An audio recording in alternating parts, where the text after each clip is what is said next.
Welcome to the Not Old Better Show, the show covering all things health, wellness, culture, and more. The show for all of us who aren't old, we're better. Each week, we'll interview superstars, experts, and ordinary people doing extraordinary things, all related to this wonderful experience of getting better, not older. Now, here's your host, the award-winning Paul Vogelzang. Welcome to the Not Old Better Show on radio and podcast. I'm Paul Vogelzang, and today's show is brought to you by TalkSpace. Today, we dive into the heart of bravery with New York Times best-selling author Caroline Paul, an extraordinary woman whose life reads like an epic saga of resilience, courage, and boundless curiosity. In her latest masterpiece, her new book, Tough Broad, From Boogie Boarding to Wing Walking, How Outdoor Adventure Improves Our Lives as We Age, Caroline Paul today will shatter the stereotypes that confine women as they grow older. All of us, really, from extreme outdoor adventure to high-impact walking with Dot Fisher. Dot Fisher Smith and I are on a walk, and at this moment she is cutting across someone's suburban front yard. She has already told me she doesn't like sidewalks or any sort of asphalt, that she needs to feel the feel of the earth under her feet, and this is the umpteenth piece of private property she has tromped across without an ounce of hesitation.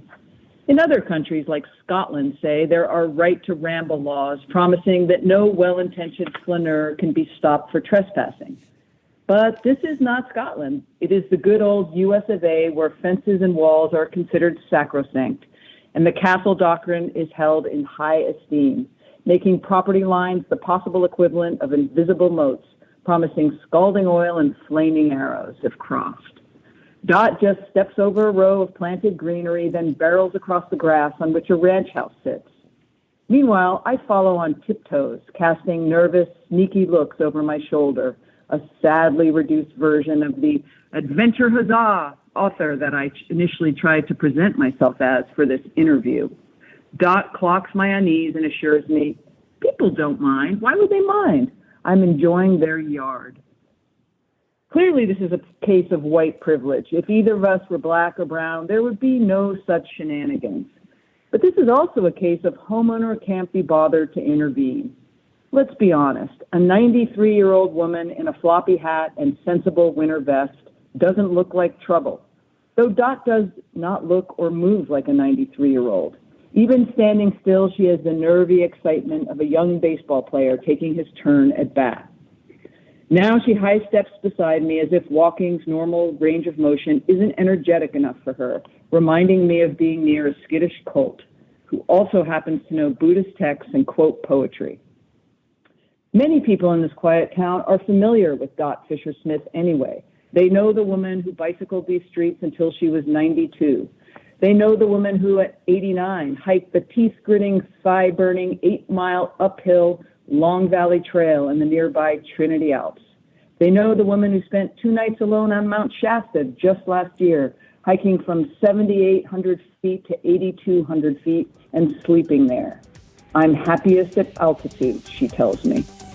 And that, of course, is our guest today, Caroline Paul, reading from her new book, Tough Broad, From Boogie Boarding to Wing Walking, How Outdoor Adventure Improves Our Lives as We Age. I assure you, you will want to hear more from Caroline Paul. Listen to this episode if you want to cultivate bravery, if you want to overcome fear or look at it from a new perspective, if you want to become a firefighter, writer, or just live with more adventure, and if you want to listen to an amazing storyteller and one badass woman. That's right, Caroline Paul is our guest today, and this is not just about aging gracefully, it's about aging powerfully. Prepare to be inspired, to rethink the possible, and to embark on your own adventures, no matter the number on your birth certificate. Welcome to the episode that changes the narrative on aging and adventure. Welcome to Braving the Age with Caroline Paul.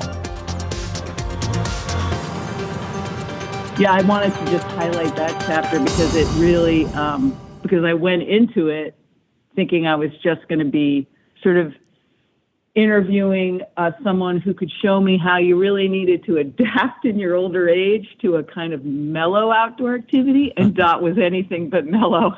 But I did learn a lot about how just being outside was just so important, that just being outside was medicinal.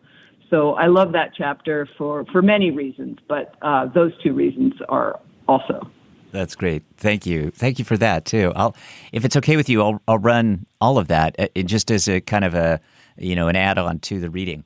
Yeah, anything Right. that works for you. Okay, good. As long as the people in the book are fully respected, and then I don't sound too dumb, I'm happy. You do what you need to do for your podcast. I just appreciate you wanting to highlight this book. Oh, well, honestly, it's my pleasure, and my research of you tells me that you are anything but dumb, but very bright and intelligent. So I just know this is going to be a great conversation. And I love the book. That's a big part of it for me. I kind of read for a living, but the book will shine, and so will you, and we'll make both work. Well, I'm ready to jump in if you are. Great. It's so nice to talk to you. Congratulations on this fantastic book. I love it. I love the title, Tough Broad, From Boogie Boarding to Wing Walking, How Outdoor Adventure Improves Our Lives with Age. You've just read a brief chapter about Dot Fisher-Smith. Thank you for that. That was part of Chapter 4. Congratulations again on this wonderful book. I'm excited to talk with you. I'm really happy to be here, Paul. You really, throughout the book, you support, you even advocate for these high adrenaline adventures in our later stages of life, and you do talk so powerfully about Dot Fisher-Smith. What was the pivotal moment that really drove this home for you and its importance? Well, I decided to write the book as I was in my mid-50s, and sort of 60s was glowing on the horizon, and I just looked around, and a lot of people, my peers, seemed to be dreading getting older. And in addition to that, I didn't see women my age out in the outdoors where I was, for instance, on a surfboard or on my skateboard, or I also fly experimental planes. I didn't see women my age, and I was wondering about, frankly, my own future. And so this book is more of a quest, and I learned a lot on the way about how my own future should look, because I had a feeling that I was a better person because of my outdoor adventures. I've always been an outdoor person who, engages in things. When I was younger, I was a whitewater rafter, and now I, paddleboard and again get on a skateboard. I mean, I do a lot of the same things. Not much has changed. And so I decided I'd go out. This isn't a book of individual bios about rad women over 50. This is really a look at fulfilling aging and how outdoor adventure fits into that. And so the quest began. And so it's basically me looking at outdoor adventure and the tenets of fulfilling aging and trying to fit those together. So I do go on adventures with all these different women, and I do vastly different activities. And then think from a lot of the scientific research and the psychology around aging, how that fits in. Mm-hmm. Yeah, just a fantastic subject for me, for our audience, and well, I wonder this scarcity, I suppose, of older women that you found in researching the book, that you observed as you were doing adventure sports. What is it that you think is leading to that? Is it the sports themselves? Is it something greater? Is it gender? And then how do we get past that? Yeah, I was very clear that this is simply the messaging that we get as we get older. Mm-hmm. There's no doubt that there's so much toxic messaging for older women. We're told at a much younger age. I'm 60 now. At a much younger age, starting in our 40s, that our worth as a contributor to society is starting to fade, as are, of course, our looks. Our bones are getting brittle. Our brains are on a decline. These are messages that women get, and you hear it a lot with you'll hear it, Paul, with your own peers. Women start to say they feel invisible because really we become we are told we are culturally irrelevant. Men, I think, definitely also get some toxic messaging about aging, but it's different, and I don't exactly know what it is. But what I do know is that they still get role models, let's say on television, let's say Indiana Jones, running through his tombs just recently at the age of, I don't know, in his later 70s, he gets to still be an adventurer. But the messaging we get is you have to pull back. You're not fun anymore. You don't really want exhilaration, and definitely please don't hurt yourself. And so that is, I think, and I'm sure, is the major reason women aren't in the outdoors. And what that leads, the amazing thing in the research that I found was that our mindset about aging predicts our own future. So if we have a mindset about our aging that says it'll be a time of exploration and vitality, then we not only live healthier, less cardiac arrest, less cognitive decline, we live longer, 7.5 years longer, according to some research. And so for me, it became even more urgent that we bust those messages that say that, older age is just going to be a white knuckle ride for us. Mm-hmm. And going outside is a direct rebuke to all that. Hi, it's Paul. We'll be right back with our guest, Caroline Paul, author of the new book, Tough Broad. You are going to want to hear the rest of Caroline Paul's interview about boogie boarding, wing walking, all of this wonderful outdoor adventure that really can improve our lives. In our lives, and certainly as we age, we all face moments when the weight of our thoughts and emotions seems too heavy to bear alone. I have been there, feeling a bit down, recognizing the profound impact it had on my day-to-day life. It was then that I realized the immense value of speaking to a therapist online. The challenge, knowing where to start. That's where TalkSpace stepped in, literally transforming this journey for me. Imagine the convenience of connecting with an online therapist from the comfort of your own home or wherever you feel most at ease. This has been my experience with TalkSpace, making a significant difference in my life by offering both ease and comfort in accessing mental health support. For many, the thought of seeking therapy or psychiatric help is daunting, not just in finding the time to search for and meet with somebody, but also worrying about the cost. TalkSpace eliminates these barriers by facilitating everything online, making the process easy, accessible, and importantly, affordable. Why wait for life to push you to your limits before seeking help? TalkSpace invites you to start now. It's about shifting perspectives, discovering coping tools for tough times, and finding a guiding light through therapy. And getting started couldn't be simpler or more cost-effective. Here are a few of the really compelling reasons why TalkSpace stands out. You can sign up online and be matched with a provider that fits your needs, typically within 48 hours. With over 40 specialties, TalkSpace's licensed therapists can address a wide range of challenges, ensuring you're matched with somebody who truly understands you. Security and privacy, huge for our audience. They're paramount. And with TalkSpace, using the latest encryption technology and adhering to strict HIPAA regulations, you get strict security and privacy. It's not just accessible, it's affordable, especially with most major insurers who accept it.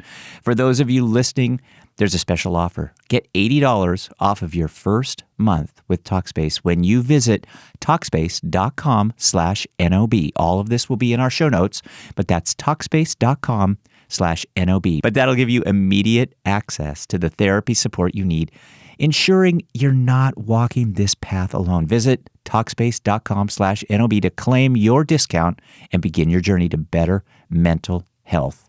Remember, it's about taking that first step towards a happier, healthier you. Thanks, everybody. Caroline Paul is our guest today. Caroline Paul is author of the new book. As a matter of fact, the book comes out March 5th, I think, Caroline.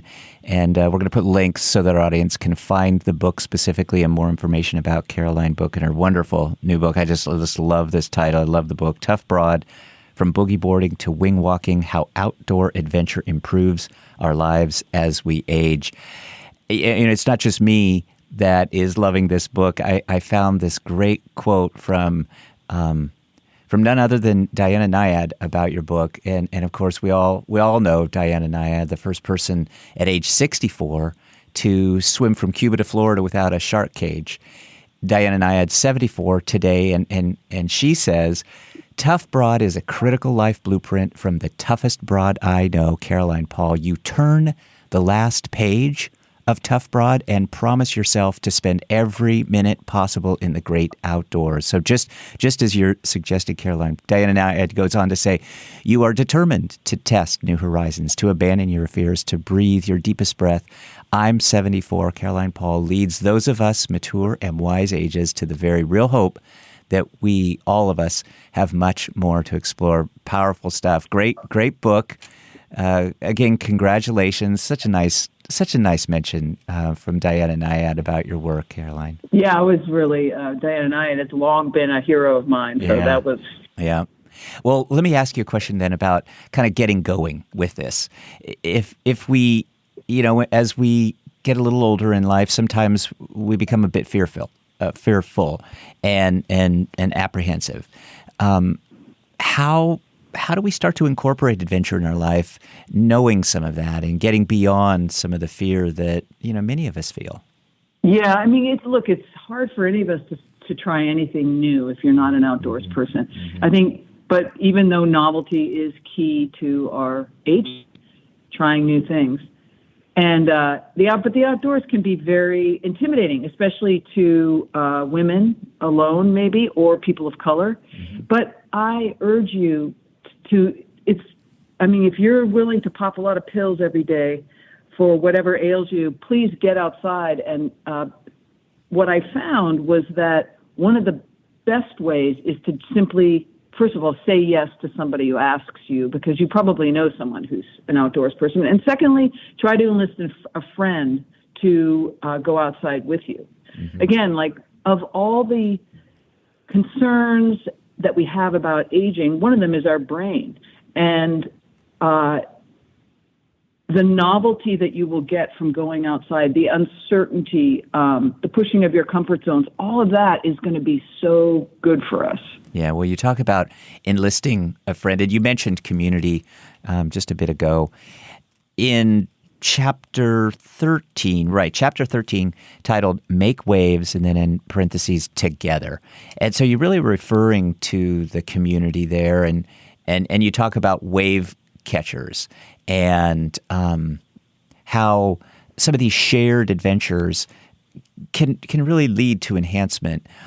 Go into some more detail about the role of community, because I think it's important. You can share these awe moments with one another. I completely underestimated community as one of the key reasons to go outside.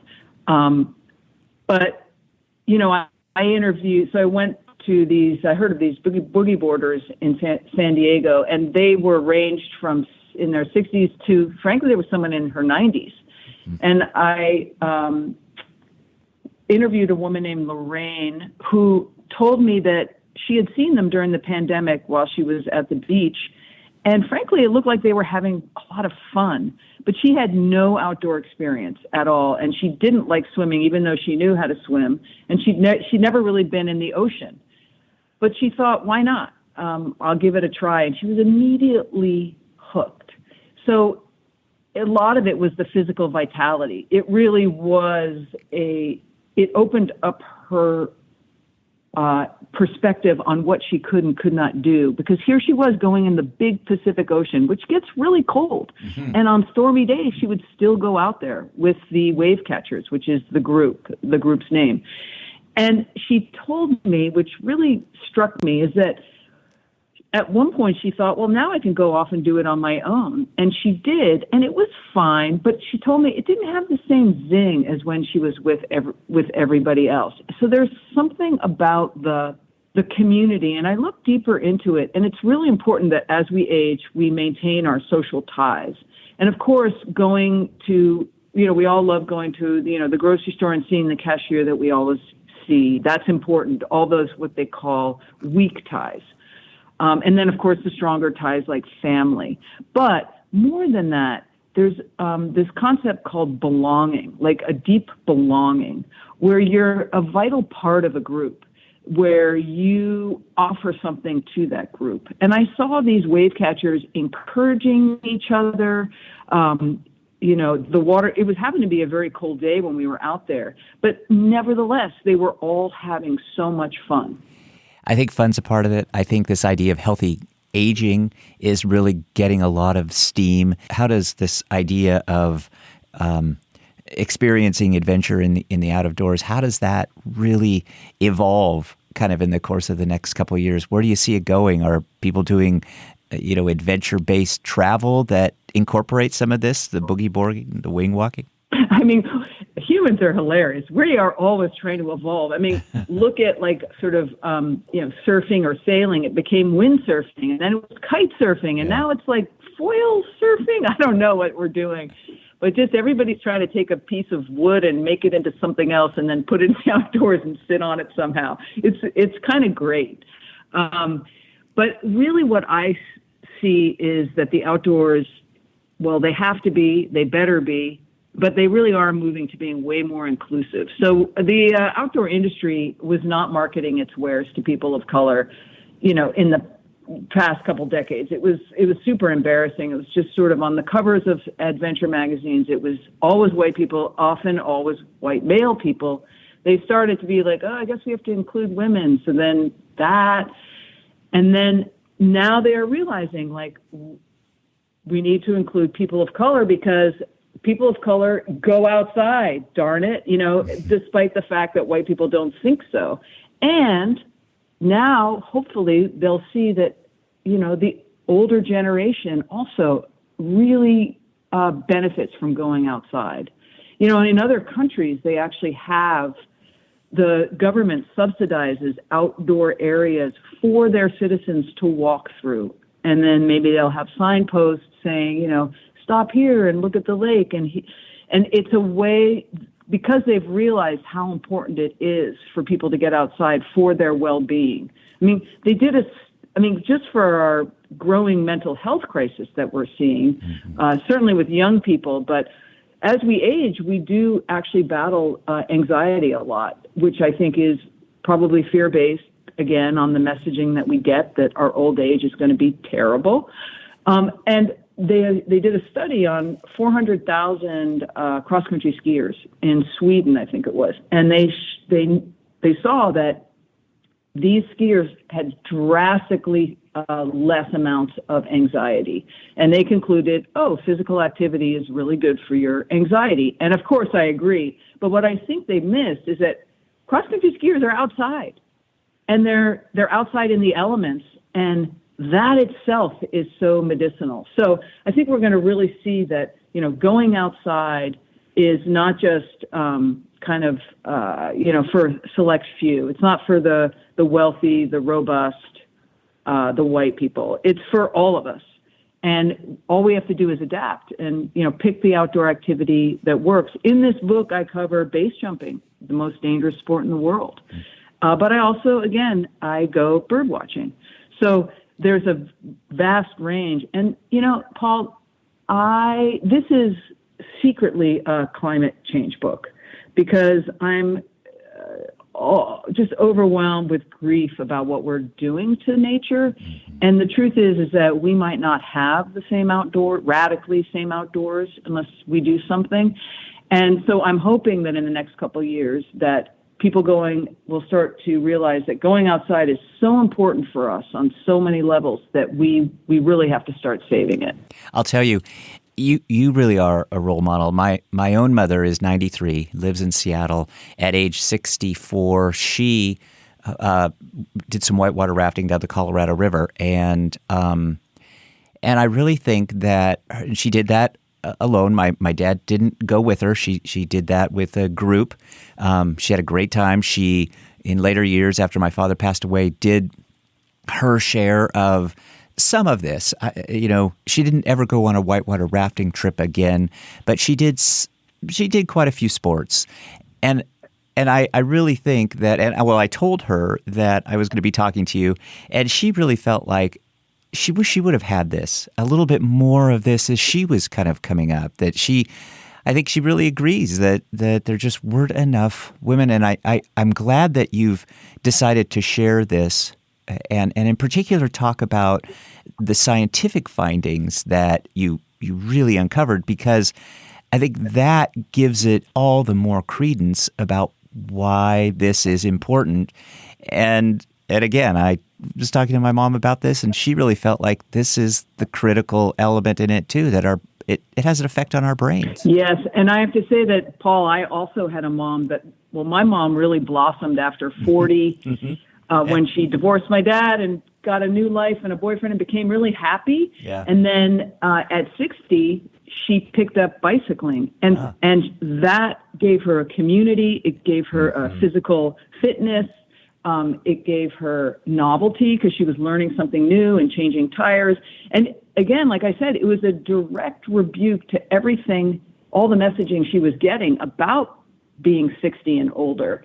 And so it's a great counter to all that. And then for me, like you, I got to see myself that, aging is a time of great exploration and adventure because I saw my mom. Yeah. And so that is why I really feel like I was very different from my friends who were lamenting about getting older. I actually was looking forward to it. So my mom herself was a subliminal message to me. Mm-hmm. Yeah. Yeah, my mom. And I write about my mom in the book, as you know, about the fact that she took up biking. I want to be clear about one thing, Paul, is that and this is something I learned during the writing of the book. I did come into it with a fairly specific definition of adventure. And that did include sort of this high adrenaline kind of you might almost die uncertainty that I had certainly embraced when I was young. But I realized in my research and interviewing all these women and going on a lot of adventures with these women that my definition was very narrow, and that I had been, for instance, I went bird watching and boogie boarding. And these were two things that I have to say that I didn't think, like with Dot, walking, were really adventures. But I wanted to kind of pay lip service to them because I was writing a book for older women. I didn't want to scare them away, and I believed that just getting outside was medicinal, which it is. There's all that research on how, bird song is good for our brains, and the tree chemicals lower inflammation. I mean, there's a ton of research on how just getting outside is good. So I wanted to encourage that. And I have to say that I went in with a little bit of it's not an adventure, but I'm going to write about it. And then for instance, with bird watching, I went on this 6-mile bird watching birdathon, as they call it, with Virginia Rose, who is in a wheelchair. She started an organization called Birdability that wants to bring access to people with disabilities, bring them outside, specifically bird watching, but certainly, open up their lives in ways that maybe they didn't think. So she was leading this, and I didn't think it was going to be, in any way adventurous, just interesting. But in fact, it had all the rhythms of adventure. We were on a quest to see birds. We were outside. We actually got up before sunrise to hear the dawn chorus, the birds as they were waking up. And so there was this physical vitality. We walked 6 miles or wheeled 6 miles. There were stretches of boredom, just like on an adventure. I mean, and there was novelty and exhilaration, all these aspects. And I had to realize, okay, adventure is in the eye of the beholder. And if this experience is outside, activates you physically, activates you mentally, then it's an adventure. And that was a huge learning for me. And even though in my introduction I say this like a sage person, like adventure has a broad range of possibilities. It's not just jumping out of a plane. I didn't actually, the introduction is usually written kind of late because you know about your book. So that was one of the great gifts that this book gave me. And I hope that people are not, just because on the cover it has a picture of me on the wing of a plane. That is not what it's a great cover. You have to do. Again, congratulations, Caroline Paul. This book is just wonderful. The title of the book, again, is Tough Broad. I just have one final question for you. How has your relationship with adventure changed as you age? Is there anything you won't do in kind of search of some of these adventures? Well, Paul, it turns out I'm very accident prone, which I've known, for a long time. And so the only adventure that I did not do in this book, so I went paddle boarding, I went sea kayaking, I went scuba diving with an 80-year-old, but I did not actually base jump. And that base jumping is when you sort of run off a cliff and free fall for a while, and then when you decide you throw a parachute and you float to the ground. And I had been a paraglider in my life, but in a paragliding, you inflate that chute on land and then you run towards the open air and do jump off a cliff. But it is different. And so I decided that I would not learn that. And so I guess that's my line. I know that's kind of far out there on the spectrum, but that is my line. Base jumping. No base jumping for me. Well, thank you, Caroline. It's so nice to talk to you again. Our guest has been Caroline Paul, author of the new book, out March 5th, Tough Broad, From Boogie Boarding to Wing Walking, How Outdoor Adventure Improves Our Lives as We Age. How we can get great mental and physical benefits from wakeboarding, mountain biking, bird watching, particularly for women 50 or over. Caroline Paul, thanks for your time today. Thanks for reading. Again, congrats. Can't say that enough. I want to just highly recommend this to our audience. I hope you have a great weekend and do something nice and adventurous. We're talking on a Friday afternoon, so my best to you. And I know I'm gonna be motivated going forward. I know our audience will. I love that, Paul. Thank you so much. Thank you. Of course, thank you. And I'll just be real selfish here too, as you do more work along any of these lines, but I just know that this will be popular with our audience. Please come back. Oh, yeah. I would love that. My thanks to TalkSpace for sponsoring today's episode. Please check out TalkSpace.com/NOB. This will all be in our show notes for really thorough online mental health support and solutions. Please support our sponsors as they support the show. My thanks to Tough Broad, From Boogie Boarding to Wing Walking, How Outdoor Adventure Improves Our Lives, author Caroline Paul. I want to thank her for her reading. I want to thank her for her toughness and bravery. My thanks to you, my equally tough and wonderful audience here on radio and podcast. Please be well, be safe, and let's talk about better. The Not Old Better Show on radio and podcast. Thanks, everybody. We will see you next week. Thanks for joining us this week on the Not Old Better Show.